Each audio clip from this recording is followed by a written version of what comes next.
Moggcast, a fortnightly conversation with Jacob Rees-Mogg about the topics of the day.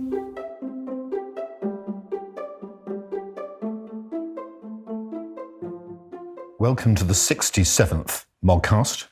This is Paul Goodman, editor of Conservative Home, in conversation with Jacob Rees-Mogg. Good afternoon, Jacob. Good afternoon. After a somewhat turbulent fortnight in which a whole series of issues have spun out of the Owen Paterson affair, can I start exploring what happened and the consequences of what happened in this way? It seemed to me that the vote wasn't only about whether Owen Paterson should or shouldn't be suspended for 30 days. At the back of it was the knowledge that were he suspended for more than 10, I think, the right of recall would kick into play, and 10% of his constituents, if they signed a petition, would be able to demand a by-election. Do you think it's right? Everyone thinks of the Paterson case one way or another, that a mere 10% of those eligible to vote in a constituency should be able to force a by-election if maybe the other 90% don't want it? I've always actually been an advocate of recall. I very much supported Zach Goldsmith's efforts when he brought them in, but I always thought it should be both broader and higher. That is to say, I think it should be up to voters much more than up to a bureaucracy as to whether recall is affected. And you wrote about this, and I was very sympathetic to what you wrote, because if you look at standards over the last 30 or 40 years, it's moved away from MPs for very good reasons to a sort of officialdom, to a perceived great and the good, to various standards committees, both inside the House and outside, but away from voters. And I think we always want to remember that we are accountable to voters. Now, there's a problem with this, isn't there, which we know very well, that on election day, when people go to the polling station, they are not voting for Jacob Rees-Mogg, they're voting for the Conservative Party, overwhelmingly. And this is true in every constituency.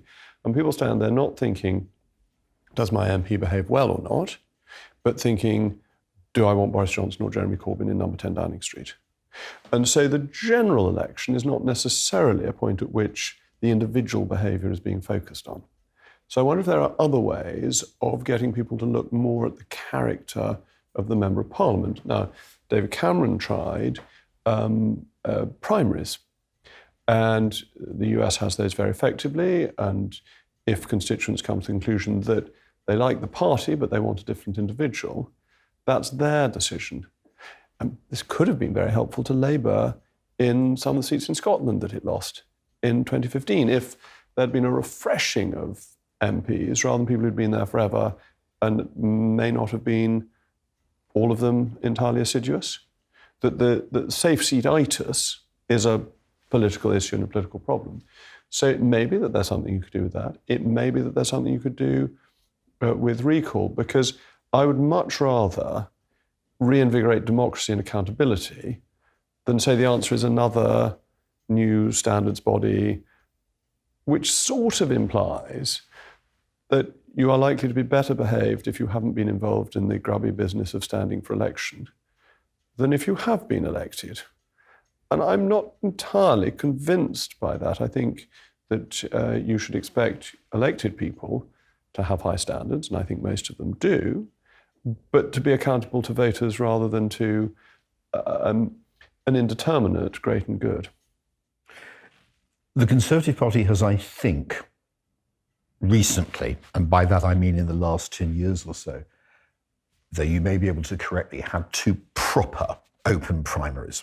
I mean, the word primary is used in a number of different ways, but my memory is it produced two people. One was Sarah Wollaston, which didn't work out for the Conservative Party, and the other was Caroline Dinenage, which has, broadly. Are you suggesting that the party should be looking, again, in some way, more broadly at that kind of all-postal primary in some context? I think getting to a solution in the fortnight when a problem has arisen probably isn't wise, but it's thinking about ways where you reconnect democratically. And actually, Douglas Carswell was always very interesting on this. How do you make democracy more connected in an age where people expect more direct access to their member of parliament and more connection with what's going on politically? Can we learn from what they do in the United States with open primaries? And how do you do this? How do you create a culture of open primary in a country that's never had them? I don't think that's particularly easy. And what do you want in terms of open primary? Now, I have a theory. I've got theories on everything, as you know, that's why we do the Moggcast. But I have a theory that your opponents can pack a room, but they can't pack an electorate. So if you have an open primary, which is who turns up on the night, your opponents can probably get a couple of hundred people to come along and vote for somebody that they like, but you don't. But what I don't think they can do is get their supporters to turn up in their thousands to vote for somebody who is deliberately a poor candidate to help the opposition. So the broader you are, the more you can be open in your primary, because the people who will participate is people who want what is in the national interest rather than in a sectional interest. And as you say, with Caroline Dinenage, it worked very well. With Sarah Wollaston, it didn't work that badly, but her views on Europe took some degree of transformation and ended up being not exactly those for constituents.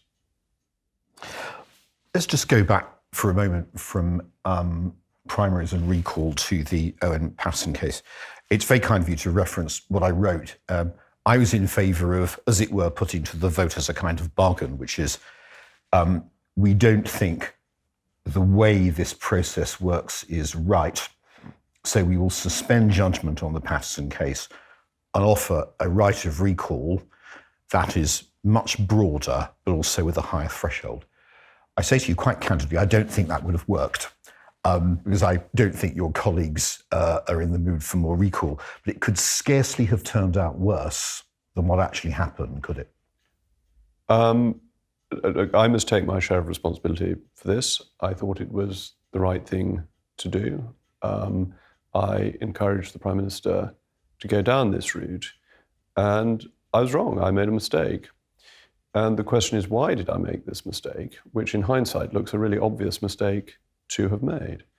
And it's because there was a conflation between elements of the process that were difficult, the time taken being one of them, and the personal. And the personal overwhelmingly was the death of Rose. And I felt that Owen had been punished enough by the death of his wife, and therefore allowed this conflation to take place in my mind. And that was clearly a mistake. It was not seen by the electorate as being merciful. It was seen as being self-serving. And that has not been helpful to the government or to Parliament. And that's why it will be reversed by the time this Moggcast goes out. Is that why, when there was a debate on what had happened, I think the debate was instigated by the Liberal Democrats, that Steve Barclay led for the government rather than you? Well, I think the answer there was that it was a broader standards debate than specific common standards, and that is under his purview as Chancellor Duchy of Lancaster. What I'm getting at, the Moggcast is in no sense an adversarial interview, but it does follow from what you said, and you've just been very open about where you think you went wrong, that some people will say a leader of the House has, in a sense, to be a spokesman for the opposition as well as a spokesman for the government. He or she has to be a spokesman for the whole House. And so it will be said, look, Jacob, marvellous man, loves the Commons and understands it very well, but this has shown he's just too partisan and attached a figure to be able to lead for the government when times are difficult.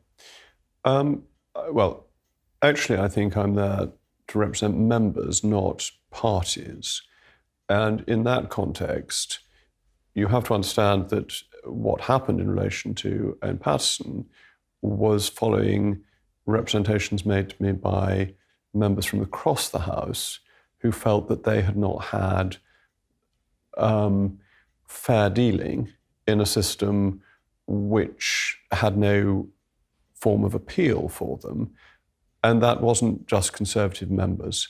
So in terms of the conflation, there was a more general feeling beyond Conservative MPs that things weren't working quite as they should, and that left members of Parliament at the sharp end of a system that was weighted against them.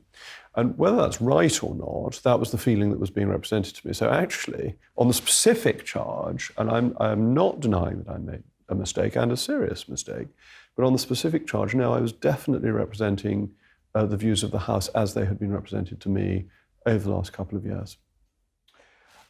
Why do you think that the internal opposition to the motion that you originally put forward wasn't more vocal before the debate? Because had it been more vocal, surely you and the Chief Whip would have picked it up. I don't know the answer to that. I think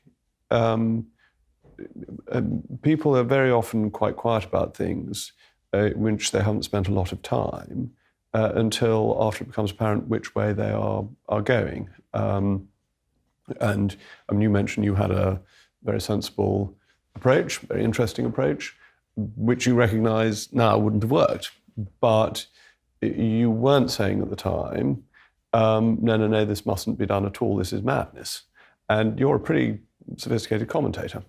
So why did people not realise the strength of reaction is something I don't know. And the one thing that genuinely surprises me, and there's been some unfairness to Owen on this, which I will come to, is that there was less sympathy for him over the great tragedy he'd been struck by than I felt. And Owen has been criticised for only mentioning this after the report came out, as if he'd suddenly thought of it. Well, that's simply wrong, but he was bound by confidentiality not to discuss the case. And he had told me very shortly after Rose had died that he felt the investigation had been the tipping point. And perhaps knowing things earlier was why my judgment was more clouded by it. More broadly, one of the points I picked up before the debate happened, as undoubtedly a contributor to it, as undoubtedly true, is that there was some dissatisfaction on the Conservative side with the Commissioner, rightly or wrongly. Do you have confidence in the Commissioner? Oh, yes, I've got confidence in the Commissioner. And as Leader of the House, I have met her. I think she is impressive and is fair-minded. I think the role she has is an extremely difficult one, inevitably. But now I have confidence in her, and in my dealings with her, I actually like her. But one shouldn't let one's judgment be clouded by personal likes and personal dislikes. Let's try to get into what actually is going to happen next, because I think if one is trying to follow the whole mass of stories and claims that have emerged in the last few weeks, it's all very confusing. So this series of issues has arisen, including this issue of consultancies. What is going to happen now? Well, the rule on paid lobbying is really clear and really important, that people should not take money to advocate a particular cause, whatever that cause is. And that's a sensible rule, and it's a very long-standing rule. In terms of outside interests, it's a much more complex question. Somebody put it to me that you should be allowed to write a bad book, but not a good book. That is to say, if you write a book that doesn't sell many copies or doesn't sell any copies at all, then that's fine. But if you sell one that becomes a bestseller, some people have said there should be a limit on the earnings. Well, if there's a limit on the earnings, then if you write a really successful book, what happens to the excess earnings? And if you look in the overall picture of what MPs do, where do you draw the line? And let me give you a specific example. I'm a trustee of the Oxford Union Literary and Debating Trust, which is the parent charity of the Oxford Union Society, Oxford's debating organisation. It promotes free speech, it supports a very good, active, charitable, educational objective. It takes up a small amount of time each year, it's unpaid. Should MPs be able to be trustees of charities? I think most people would say yes, that's a perfectly reasonable role for them to be involved in. But what if they're involved with a charity that is a little bit more work and they actually get paid for it? Should they be involved in that? If you say yes, they should be involved in that, can they be doctors? And if you say, well, yes, they can be doctors because that's very good for the nation and it's good to have that knowledge in hand. Bear in mind, being an MP is a leasehold, not a freehold. They could be out of office after a couple of years. And then if they have been doctors 20 years beforehand, but they haven't kept up their qualification, are they allowed to go back to their profession? So you say they're allowed to be doctors. Are they then allowed to be involved in the pharmaceutical industry? Say they've been helpful in developing drugs, have a great deal of knowledge about how drugs are developed, and carry on involvement with potentially a startup company that is developing drugs that they may have founded. Should they be allowed to continue with that? Should they withdraw? Is the greater good that they should be involved and continue with this? Do you expect them to do it for free? Well, we're not a society that expects people to work without reward. But if you're then saying, well, they can be involved in drug development, they can be doctors, and they can be charitable trustees, can they be the bankers who finance the drugs company that's developing the life-saving drug? Or do you say, well, we don't like bankers, so therefore we draw the line at bankers? But then you don't raise the money to fund the, So as you make each individual link, you have to think about a number of things. What is the role of a Member of Parliament? Is it useful for a Member of Parliament to know about different areas and different activities and bring that information to bear to the benefit of Parliament and indeed to the country and the activities they're doing? And if you can't draw the line other than you shouldn't do paid lobbying, how will we decide Labour's motion on Monday? I mean, is it going to be you can do whatever Keir Starmer does, but you can't do any more? Is that what they're proposing? So I think drawing lines is extraordinarily difficult, and that what do voters want? Well, they want MPs with experience who contribute. You've just explored some of the issues that arise from outside interests in some detail. But the question I was asking wasn't about the rights and wrongs of it, which we could have a very long conversation. It's a very interesting subject. But what will happen now? So Boris Johnson and the government are not, as it were, gripping this. There's no committee, there's no commission. It's being done, there is a review by the Speaker, is there not? And so this is going to be a matter for the House and not for the government. But there's a review going on by the Standards Committee, which has been going on for some time anyway. So no, the Speaker isn't, as far as I'm aware, setting up a committee at this stage. I don't think he's ruled out doing so at some future date, but I think people are waiting for the Standards Committee to report. And I think that's useful because, as I've just discussed, and as we've discussed before, and as you've written about extensively, drawing these dividing lines is quite difficult. And it is important not to be bounced into doing things that then don't work, are impractical. On that very point, what struck me over the last fortnight is the difference between the way Boris Johnson has handled all this as Prime Minister and the way John Major did. And I remember I was starting up as a working journalist when John Major set the whole process in motion that resulted in the Nolan Committee and really the basic structure of the rules and regulations that govern all this now. So the question I wanted to explore from there was, what does this say about the two people? I mean, John Major set up something that arguably drew the sting out of, I'm using the next word in quotes, sleaze, but actually did bequeath a whole series of unresolved questions that are with us still. Boris Johnson's way of dealing with everything, not everything, that's a slip, but it's very, very often true, is just to soak up the pain and difficulty and try to move on and change the subject. Which approach, if either, is really better? Well, if we were to go through the history of the 92 to 97 government, whatever was set up in that period was of no help either to the government or the reputation of politics, that the reputation of that particular government went down and downhill. Why? Because we collapsed out of the exchange rate mechanism.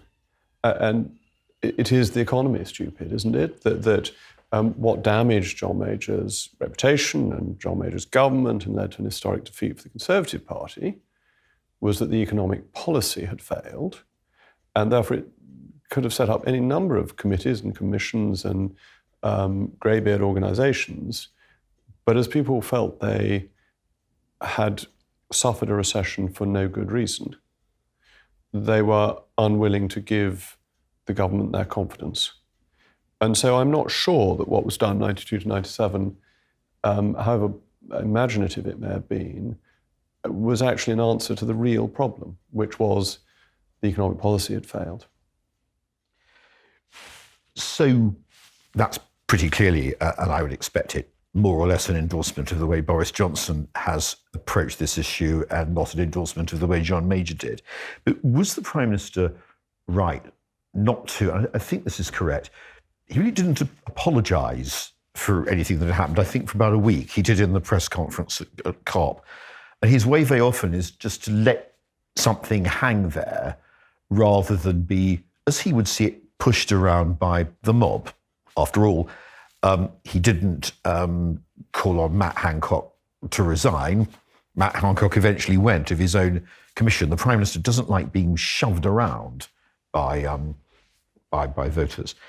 So was he right to do that, given that this is a very difficult issue within the parliamentary party? Because you've got older groups of colleagues in safer seats, often with outside interests, who are worried those outside interests are going to go, and younger colleagues, very often in less safe seats, reliant on their parliamentary income alone, who don't see the point of view of the older intakes. I think the issue of an apology is always one of sincerity, and that there are some politicians who apologise for anything and everything. I remember Tony Blair apologising for the potato famine. And I think it's right that politicians should be very careful about what they apologise for. It needs to be directly their responsibility, and it needs to be something where the apology is effective and sincere. And I think what you can read into how the Prime Minister behaves is that he is sincere and principled and has a very clear sense of direction. And there is a common misunderstanding that people think because the Prime Minister is very amiable, he is there to be directed by others.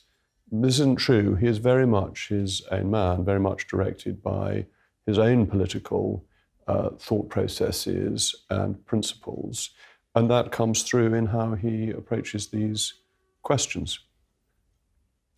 Well, Jacob, we're out of time. There's so much more that we could say about the issues that have arisen in the last fortnight.